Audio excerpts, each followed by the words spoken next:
The gunshot didn't come from outside. It came from the silence itself.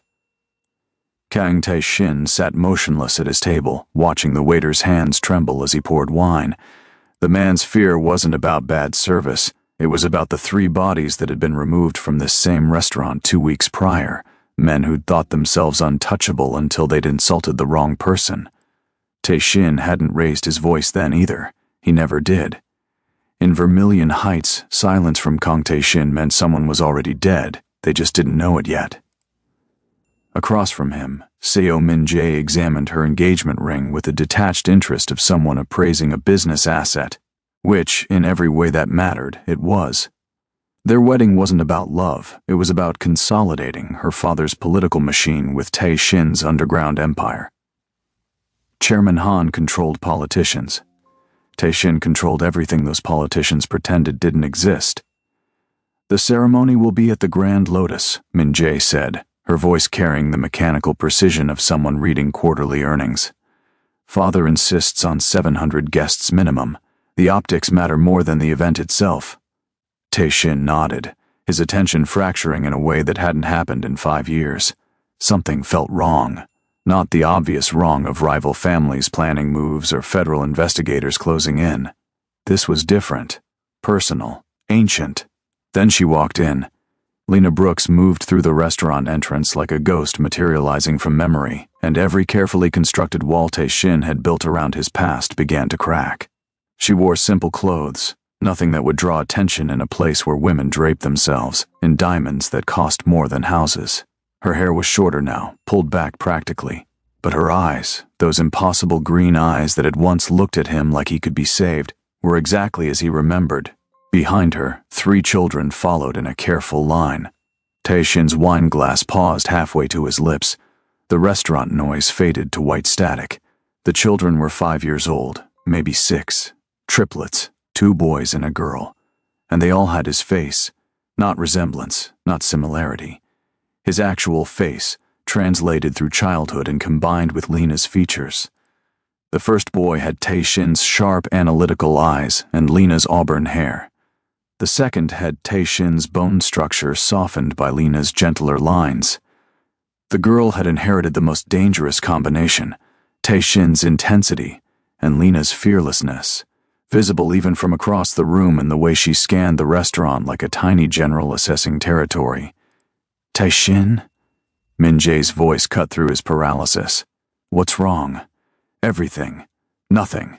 The entire architecture of his carefully controlled life was collapsing in real time, and he couldn't even explain why. 5 years ago, Lena had vanished from his life without explanation. They'd been together for 8 months, the longest relationship Tae-shin had ever maintained. She'd known what he was, what he did, and for reasons he'd never fully understood, she hadn't run. She'd looked at the monster and seen something worth staying for. Until she didn't. Until one morning he'd woken up and she was gone, her apartment cleared out, her phone disconnected, every trace of her existence scrubbed from his world as thoroughly as he'd scrubbed away his enemies. He'd searched, of course he'd searched. Kang Tae-shin had resources that could find anyone, anywhere. But Lena had vanished so completely that even his best intelligence networks had found nothing. Eventually, he'd been forced to accept a truth he'd never encountered before. Someone had escaped him by choice, not by death. Now she was here, in his restaurant, with 3 children who had his eyes. The math was simple and devastating. She'd left while pregnant. She'd known and had chosen to raise them alone, rather than let them grow up in his world. The realization hit him with more force than any bullet ever had. His children. He had children, 3 of them. And they'd existed for 5 years without him knowing they drew breath.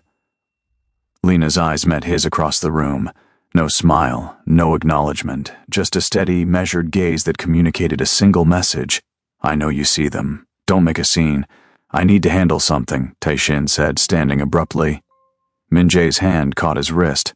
Her grip was surprisingly strong. "Business or personal, does it matter? To father, yes. To me, yes. We have an agreement, Tae-shin. I don't care what you do or who you do it with, but nothing jeopardizes what we're building." Her eyes flickered toward Lena and the children, assessing and cataloging. Min-jae was many things, but stupid wasn't one of them. Who is she? Someone from before. Before means nothing. Before is dead. Min-jae released his wrist. Handle it quickly. We have the venue walkthrough tomorrow, and Father expects both of us present and focused. Tae-shin moved through the restaurant with controlled precision. His bodyguards, positioned strategically throughout the space, tensed immediately. Victor Hale, his second-in-command, appeared at his elbow within seconds. Problem? Victor's hand rested near his concealed weapon. Stand down. No threat. Boss those kids. I said stand down. Tae-shin approached Lena's table carefully, aware that every eye in the restaurant was tracking his movement. In his world, everything meant something. Every gesture communicated power dynamics. Approaching someone personally, without intermediaries, suggested either great respect or imminent violence. Lena looked up as he stopped beside her table. The children continued studying their menus with the intense focus of people trying very hard to pretend adults weren't having tense conversations above their heads. Lena. Tae-shin. Her voice was steady, professional, like they were acquaintances running into each other at a grocery store. Fancy place. We're just here for my sister's birthday dinner. She works in the building. A lie, smoothly delivered. There was no sister. Lena was an only child. He'd known everything about her once. This was intentional. She'd come here knowing he'd be present. But why? After 5 years of absolute silence, why surface now? We should talk, he said quietly. Should we? Lena glanced at the children. I don't think this is the time or place. Then when? Where? One of the boys, the one with the analytical eyes, looked up from his menu. Mom, who's this? Noah. The name came to Tae-shin from nowhere and everywhere at once, like his subconscious had been cataloging information without his conscious mind registering it. This was Noah, the observer, the thinker. Lena's hand settled protectively on Noah's shoulder. Just someone I used to know, sweetheart. No one important. The words landed like a blade between ribs. No one important. He'd ruled half the city. He'd built an empire on fear and precision. He'd made people disappear with a gesture and moved millions with a phone call. And to his own son, he was no one important. Tomorrow, Lena said, her voice low enough that only Tae-shin could hear. Riverside Commons, the North Playground. 2 o'clock. Come alone. No guards, no guns, no threats. Or we disappear again, and this time, you'll never find us. She could do it too. She'd already proven that once. Whatever method she'd used to vanish 5 years ago, she could replicate it. And this time, she'd take his children with her into that void. I'll be there, Tae-shin said. He returned to his table, every step feeling like walking underwater. Min-jae was on her phone, already typing rapidly. She didn't look up as he sat down.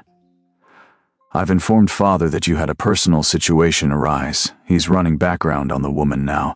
Should have preliminary information within the hour. She set her phone down, her expression perfectly neutral. I assume those are your children, yes, and you didn't know. No. Min-jae nodded slowly, processing this information with the same calculating precision she applied to political strategy. This complicates things. Father won't tolerate loose ends, especially not ones that could be used as leverage. Children are weaknesses, Tae-shin. They're vulnerabilities that enemies exploit. They're my children. Exactly. Which makes them everyone's opportunity. Min-jae leaned forward, her voice dropping. Do you know what happened to Governor Chen's daughter? The one who made headlines 3 years ago for the kidnapping? Tae-shin did. Everyone in their world did. It had been a message killing, brutal and public. Chen had a son too, Min-jae continued. No one knows where he is now. Chen made him disappear completely, erased every record of his existence, to keep him safe from the same fate. That's what love looks like in our world, Tae-shin. It looks like absence. The next day, Tae-shin arrived at Riverside Commons 40 minutes early. The park was deliberately public, filled with families and joggers and the comfortable chaos of normal life. It was the opposite of everywhere Tae-shin normally existed. He'd come alone as requested, though he knew Victor had positioned surveillance teams at 3 separate vantage points. Not close enough to interfere, but close enough to respond if things went wrong. Tae-shin found a bench with clear sightlines and waited. The sun was warm. Children played on elaborate playground equipment. Dogs chased frisbees. Somewhere, someone was grilling food, the smell of charcoal and meat drifting through the air. It was aggressively, almost offensively normal.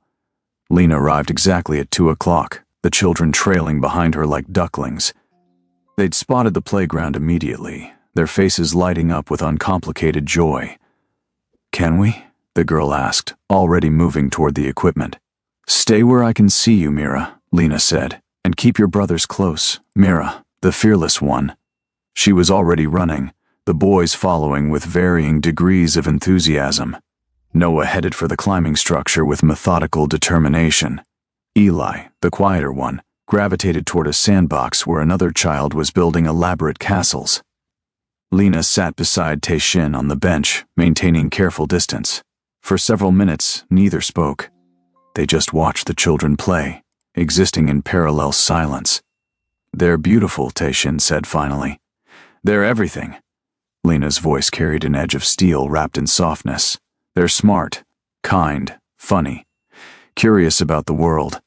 They believe people are generally good. They think problems can be solved with conversations and compromises." She turned to look at him directly. "And I will burn down anything that tries to teach them otherwise. Is that why you left? Without a word? Without giving me a choice?" "You never had a choice, Tae-shin. We didn't have a choice. The moment I realized I was pregnant, I knew exactly what my options were. Raise them in your world where they'd grow up watching violence normalized and fear weaponized, where their childhood would be security details and safe rooms and learning which adults might betray their father." Lena's hands clenched in her lap. "Or leave. Give them something normal, something safe. You could have told me. Could I? Really?" Lena's laugh was bitter. "What would you have done? Let me walk away peacefully? Or convinced yourself you could protect us all while maintaining your empire? We both know how that story ends. It ends with leveraged children. It ends with kidnappings and ransoms and messages sent through violence." Tae-shin wanted to argue, wanted to insist she was wrong, but Min-jae's words from the previous night echoed too loudly. Children are weaknesses. They're vulnerabilities that enemies exploit. "Why come back now?" he asked. "I didn't come back. We never left the city. I've been here the entire time, working as a pediatric nurse, living in a small apartment in Riverside District, sending them to public school." Lena gestured toward the restaurant visible in the far distance, its top floors glittering in sunlight. "Last night was Mira's idea. She's been asking questions about her father, about why she doesn't have one when her friends do. I don't know what I thought. That seeing you from a distance might give me clarity on whether you'd changed, whether your world had changed, and you're engaged to a political dynasty's daughter. You still have bodyguards positioned around this park right now. Don't try to deny it. You still move through spaces like you own them." Lena's voice softened slightly. "You're still the same man I loved and left, which means my children still can't be part of your life." On the playground, Mira had organized several children into some kind of elaborate game involving the climbing structure and complex rules only she seemed to understand. She was directing movements with confident authority, a tiny general commanding her troops. Noah watched from a distance, analyzing patterns. Eli was helping another child fix a collapsed sandcastle, his focus absolute and gentle. "What if I left?" The words came out before Tae-shin had consciously decided to speak them. "What if I walked away from all of it?" Lena stared at him. "People like you don't walk away. There's no retirement plan, no exit strategy. You know too much. You've done too much. The moment you show weakness, everything you've built turns on you. People like me," Tae-shin repeated slowly. "You mean criminals, monsters. I mean survivors who learned the wrong lessons about power." Lena's hand reached out, stopped inches from his arm, then retreated. "I loved you, Tae-shin. Part of me still does. But I love my children more, and I won't sacrifice their safety for any relationship, including with their father. Let me see them. Limited basis. Controlled circumstances. I won't bring my world into theirs. Your world isn't something you bring in. It's something you are. You can't take it off like a jacket." Mira's laugh carried across the playground, bright and uncomplicated. She'd reached the top of the climbing structure and was waving triumphantly. Noah applauded from below with restrained approval. Eli had moved on to helping another child, his natural empathy drawing other kids to him like gravity. Tae-shin felt something crack in his chest. These were his children, his blood, his DNA walking around in tiny bodies with Lena's smile in his eyes. They existed in the world completely unaware that their father controlled a significant portion of the city's underground economy. They were innocent, in ways he'd forgotten people could be. "Once a month," Lena said finally, her voice barely audible. "Supervised, public places only. You come alone, you act like a normal person. And the second I sense any danger, any hint of your world touching theirs, we disappear. Permanently." "Agreed." They sat in silence for another hour, watching the children play. Eventually, Lena called them over. They approached cautiously, these three small strangers who carried his genetic code and none of his history. "Kids, this is Tae-shin. He's an old friend. He'd like to get to know you better, if that's okay." Noah studied Tae-shin with unsettling intensity. "Mom says we should be careful around strangers. Your mom is very smart. Are you dangerous?" Mira asked with the directness only children possessed. Tae-shin paused. In his world, the answer was absolutely yes. He was one of the most dangerous men in the city. But looking at these three small faces, so open and curious and trusting because their mother trusted, he realized the answer they needed was different than the truth. "I try not to be," he said finally. Eli, who'd been silent until now, smiled slightly. "That's a good answer. Trying is important." The walk back to Lena's car felt surreal. The children chattered about playground politics and sandbox architecture and the injustice of bedtimes, normal concerns, beautiful, ordinary concerns. They invited him to their upcoming birthday party with the casual assumption that of course he'd want to attend, why wouldn't he? Tae-shin agreed to everything. He'd learn their favorite foods, their interests, their dreams. He'd show up and be normal and pretend he wasn't calculating security risks with every street they crossed. That evening, Chairman Han summoned him. The chairman's private office occupied the top floor of a building that officially housed a consulting firm and unofficially housed the coordination center for half the city's corruption. Han sat behind a desk that cost more than most people's cars, his expression carved from granite. "Sit," Tae-shin sat. Min-jae was already present, standing near the window like a sentinel. "I've reviewed the intelligence on Lena Brooks," Chairman Han said, sliding a folder across the desk. "Pediatric nurse. Clean record. No criminal associations except you. 3 children born 5 years ago. DNA testing confirms paternity with 99.9% certainty. I didn't request DNA testing. I don't care what you requested. I care about protecting my interests. Our upcoming alliance represents decades of planning. Your marriage to my daughter consolidates power in ways that reshape this city's entire structure." Han leaned forward.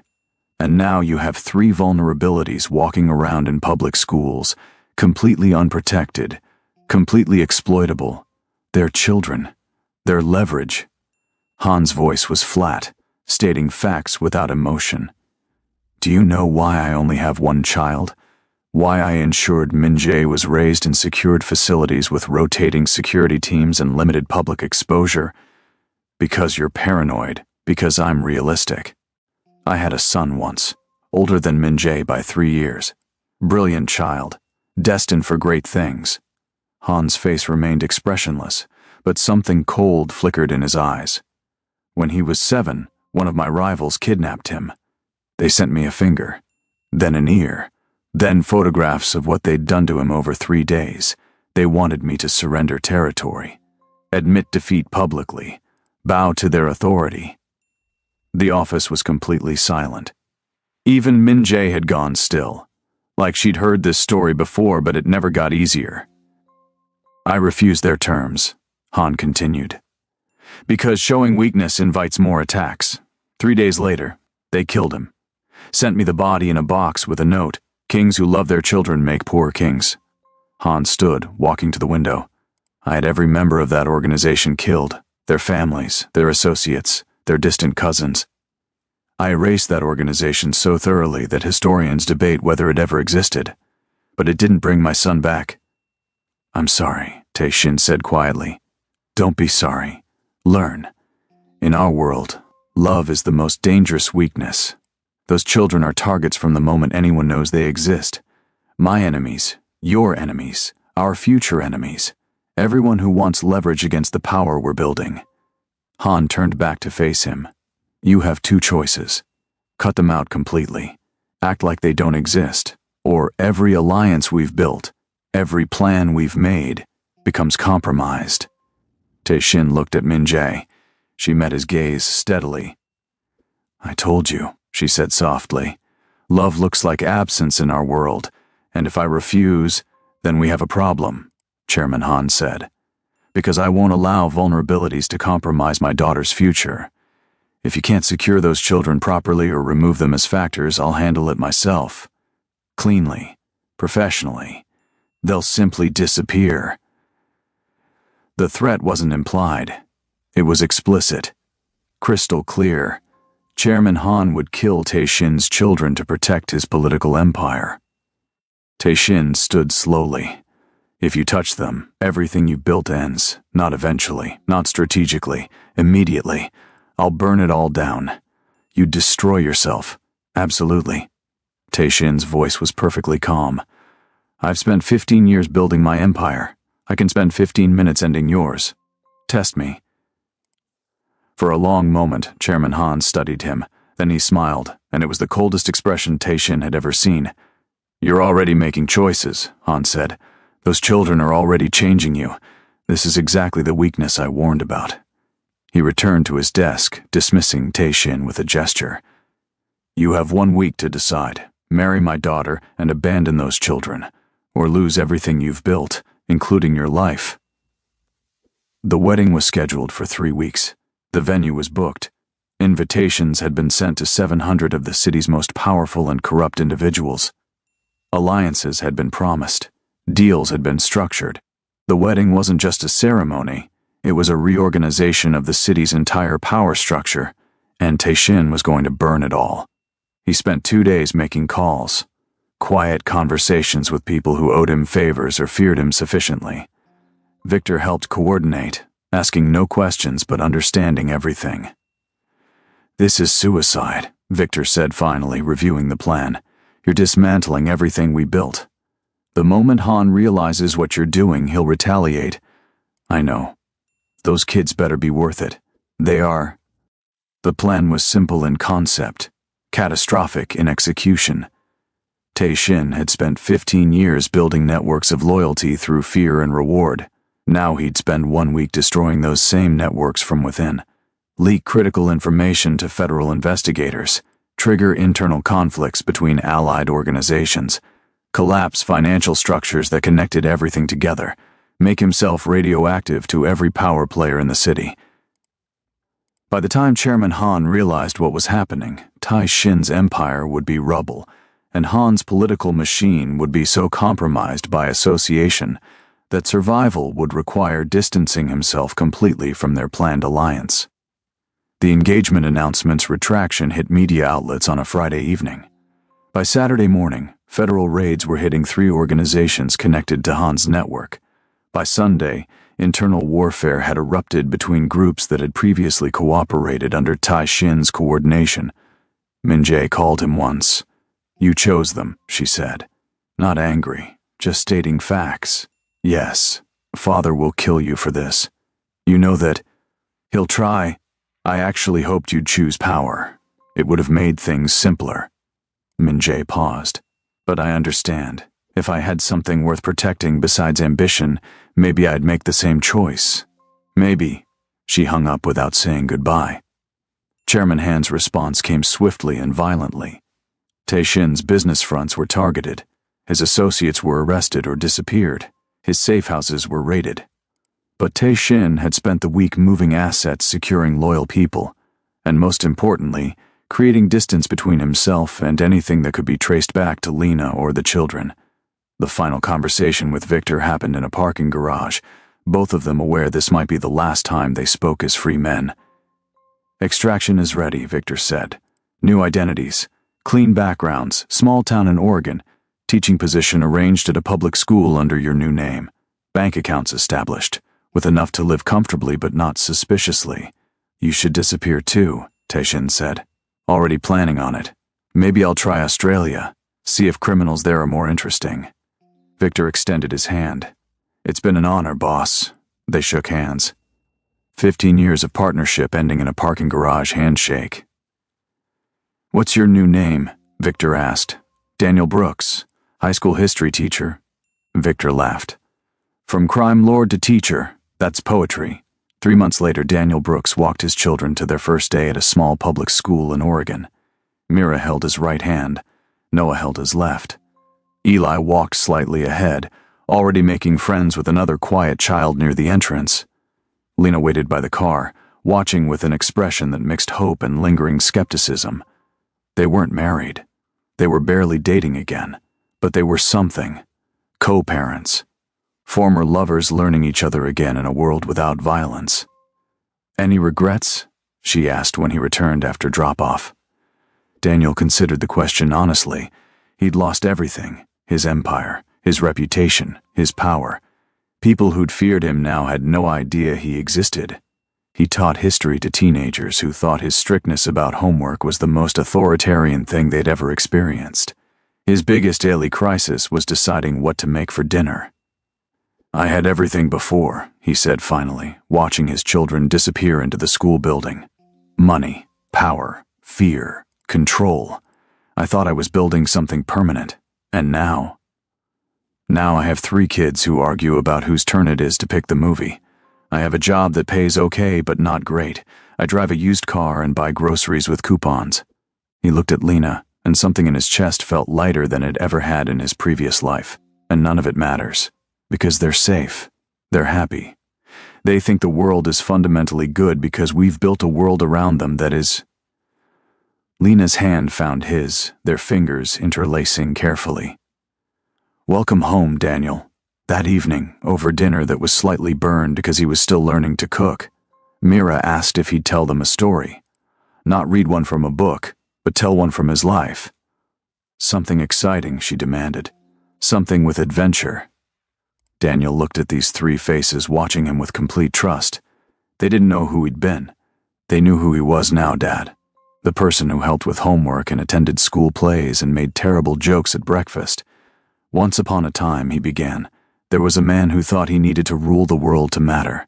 He built empires and commanded fear and believed power was the only thing worth having. He paused, letting the story breathe. And then one day, he met 3 people who taught him that having everything means nothing if you have no one worth having it for. So he gave it all up, walked away from kingdoms and crowns, and he learned that being ordinary with people you love is infinitely more valuable than being extraordinary alone. That's a good story, Eli said softly. Did it really happen? Every word, Daniel said, meaning it.